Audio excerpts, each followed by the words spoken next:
मनोज जरांगेंकडून उपोषण स्थगित करण्याची घोषणा, मात्र मागण्या मान्य न झाल्यास मुंबईत धडकण्याचाही इशारा.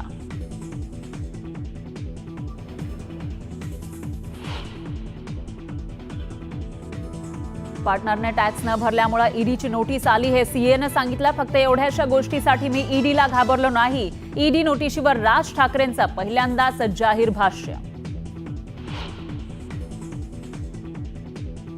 निकालानंतर महाराष्ट्रामध्ये इतका सन्नाटा कधीच नव्हता. निवडून आलेल्यांना सुद्धा निकालावर शंका. लोकांनी मतदान केलं पण आपल्यापर्यंत आलंच नाही. राज ठाकरेंच्या घणाघाती टोला. सर्वांनी स्वार्थासाठी भूमिका बदलली, मात्र मी कधी स्वार्थासाठी भूमिका बदलली ते सांगा. मनसे अध्यक्ष राज ठाकरेंचा थेट सवाल.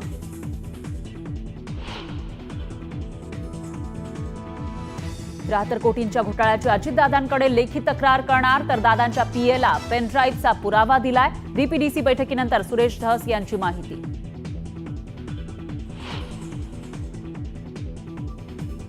धनंजय मुंडेंच्या राजीनाम्याबाबत अजितदादांची भूमिकाच अधिकृत असेल. मुंडेंच्या राजीनाम्यासंदर्भात मुख्यमंत्री फडणवीसांचं स्पष्टीकरण.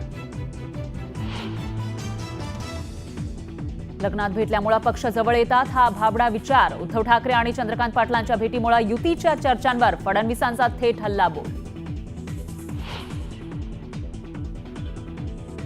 विकास कामं करताना कोणी खंडणी मागता कामा नये, अन्यथा मकोका लावायला मागे पुढे बघणार नाही. बीड दौऱ्यामध्ये पालकमंत्री अजितदादांचा सज्जड दम. पालघरमधील शिवसेना पदाधिकारी अशोक धोडी यांना शोधण्यात पोलिसांना अद्यापही अपयश. 5 संशयित फरार आरोपींपैकी 2 राजस्थानला पळून गेल्याची माहिती. बुलढाण्यातल्या शेगाव तालुक्यातल्या केस गळती मध्ये आता दृष्टी कमी झाल्याचा त्यांचा दावा. केस गळतीचं नेमकं कारण शोधण्यातही आरोग्य यंत्रणेला अपयश, तर नव्या समस्येमुळे चिंता वाढली. प्रेयसीसोबत ब्रेकअप झाल्यामुळे वाहनांची जाळपोळ. रागाच्या भरात प्रेयसीची वाहनं चालली. पुण्यातील रामटेकडी भागातील घटना.